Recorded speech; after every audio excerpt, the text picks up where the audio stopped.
और इसके अलावा जो है वो थर्ड टेक्निक जो है वो क्लेडोग्राम कंस्ट्रक्शन है और इसकी इंटरप्रिटेशन है। तो क्लेडोग्राम्स हम डिज़ाइन करते हैं to depict relationship between different groups आर्टिक्सा। तो फॉर एग्जांपल अगर हम ये क्लेडोग्राम डिज़ाइन करते हैं ना, तो इसमें हम क्या करते हैं, रिलेशनशिप देखते हैं बिटवीन स्पीशीज़, यानी उनके स्पीशीज़ के बीच में कितनी सिमिलरिटीज़ होती हैं। अब ये जो क्लेड है ना, इसमें ग्रुप कौन से ऑर्गेनिजम्स होते हैं, तो ये इवोल्यूशनरी जो डिसेंडेंट्स होती हैं कॉमन एंसेस्टर्स की ना, यानी एक कॉमन एंसेस्टर है, उनके जितनी भी डिसेंडेंट्स होती हैं, प्रोजेनी होती है, तो इससे कितना रिलेटेड होते हैं एक दूसरे के साथ ना, तो वो हम डिफरेंट क्लेड्स या ग्रुप्स में रखते हैं।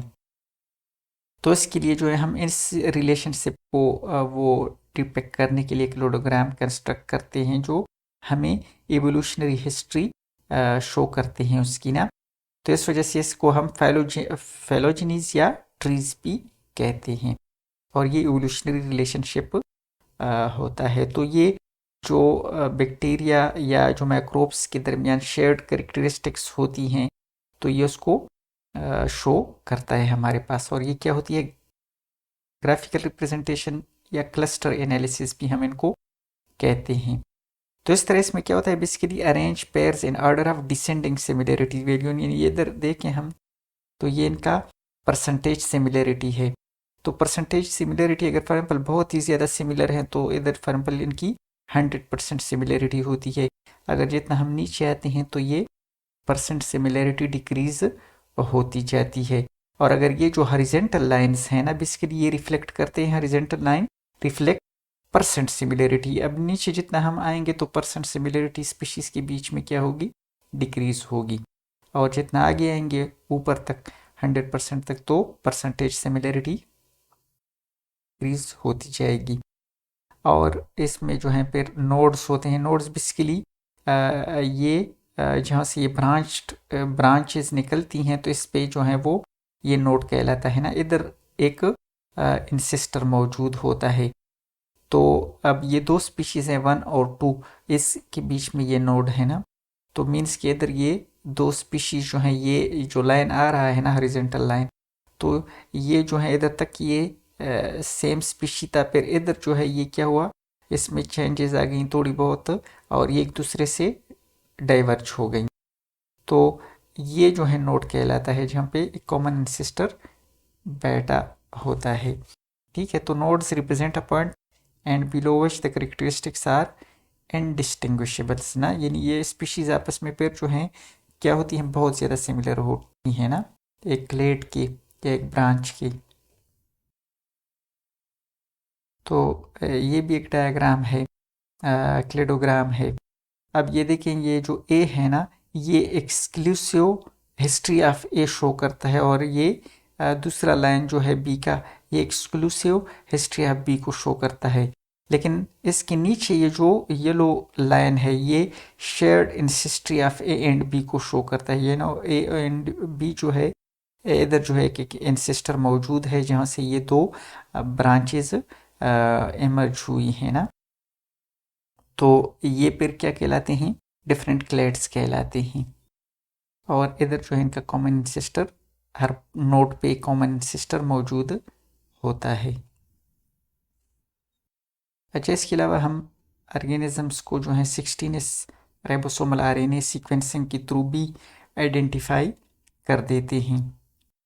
तो इनसे हम क्या कर देते हैं, पहले इस टेक्निक में हम राइबोसोमल आरएनए को आइसोलेट कर देते हैं और उनको फर्दर सीक्वेंस कर देते हैं। उसके बाद जो है हम क्या कर देते हैं, उसमें रिलेटेडनेस जो है उन स्पीशीज़ में रिलेटेडनेस को देखते हैं। तो ये जो रिलेटेडनेस हम इसमें देखते हैं ना, तो इसमें 16s जो राइबोसोमल आरएनए जीन है, इनको हम सीक्वेंस करते हैं ना। तो इस तरह हम identify bacteria at the genus level, यानी ज़्यादातर तो हम जीनस लेवल तक और कुछ हद तक स्पीशी लेवल तक हम आइडेंटिफाई कर देते हैं।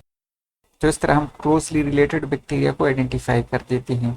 वैसे ये जो 16s राइबोसोमल आरएनए जीन है ना, इसमें वेरिएबल रीजन्स भी होती हैं और कांस्टेंट रीजन भी होती हैं। तो ये जो वी है, ये वेरिएबल रीजन को शो करता है, और ये जो आप लोगों को ग्रीन नज़र आ रहा है ब्लू टाइप, ये कांस्टेंट रीजन होती है। कांस्टेंट रीजन स्पीशीज़ में जो है वो क्या होती हैं, वो सेम होती हैं, कांस्टेंट होती है, उसमें चेंजेस नहीं आती, लेकिन variable region species to species पर वेरी करती रहती हैं। तो कहते हैं कि there are different degrees of differences in the families, genera, species.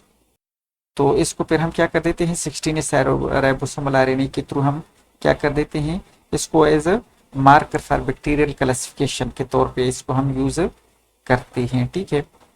और इसके थ्रू हम क्या करते हैं detection and identification of clinical isolates, यानी अगर हम क्लिनिकली आइसोलेट्स को भी आइडेंटिफाई कर देते हैं तो 16s राइबोसोमल आरएनए सीक्वेंसिंग के थ्रू उनको आइडेंटिफाई कर सकते हैं।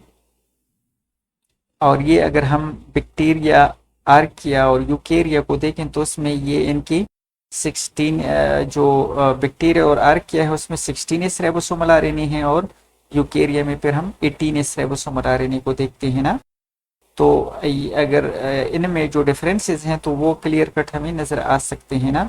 तो ये जो पॉइंट्स हैं, जो हाईलाइटेड पॉइंट्स अगर इसमें देखें तो इसमें जो है इन तीनों डोमेन्स में जो है वो हमें डिफरेंसेस नज़र आएंगी, यानी उनके बेसिस जो है वो डिफरेंट होंगे एक दूसरे से ना। तो इस तरह इसको हम आइडेंटिफाई कर सकते हैं। अच्छा, इसके अलावा जो नेक्स्ट मेथड है उसको हम होल जीनोम सीक्वेंसिंग कहते हैं। तो होल जीनोम सीक्वेंसिंग में हम क्या कर देते हैं कि उनके एंटायर जीनोम को, यानी बैक्टीरिया की या किसी दूसरे माइक्रो ऑर्गेनिजम्स के एंटायर जीनोम को सीक्वेंस कर देते हैं, या वायरसेस होते हैं तो उनको भी हम सीक्वेंस कर देते हैं ना, और फिर नॉन रेफरेंस के साथ उनको कंपेयर कर देते हैं ना। तो ये जो कंप्लीट होल जीनोम सीक्वेंसिंग होती है ये बहुत ही क्या होता है रैपिड और एक्यूरेट जो है वो सीक्वेंस इंफॉर्मेशन हमें देता है, और इस तरह जो है हम होल जीनोम से जो है लो फ्रिक्वेंसी म्यूटेशन को भी आइडेंटिफाई कर सकते हैं। अगर कहीं पे डिलीशन हुई हैं, जीनोम में इंसर्शन हुई हैं, तो उनको भी हम आइडेंटिफाई कर सकते हैं होल जीनोम से ना।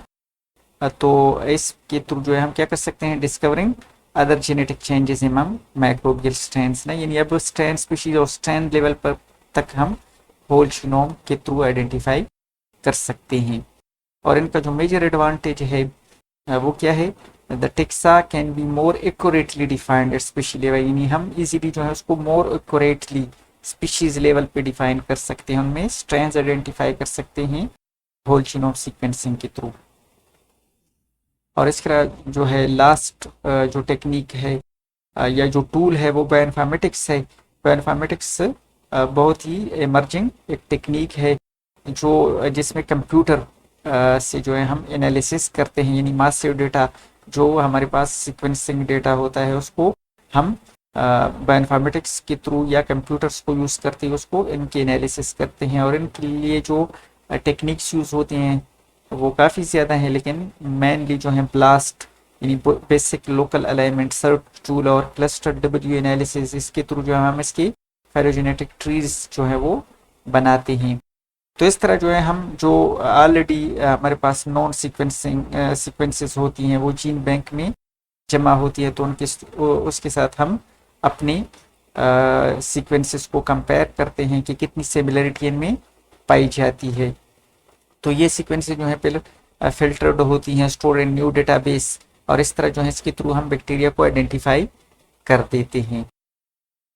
तो जो बायोइन्फॉर्मेटिक्स से कहते हैं कि ये जो है यूज़ होता है vast area of other important task, जिसमें कौन कौन से हैं analysis of gene variation in expression, ये जीन वेरिएशन और एक्सप्रेशन को भी हम इससे आइडेंटिफाई करते हैं, analysis and prediction of gene and protein structure and function, और इसके अलावा prediction and detection of gene regulation networks.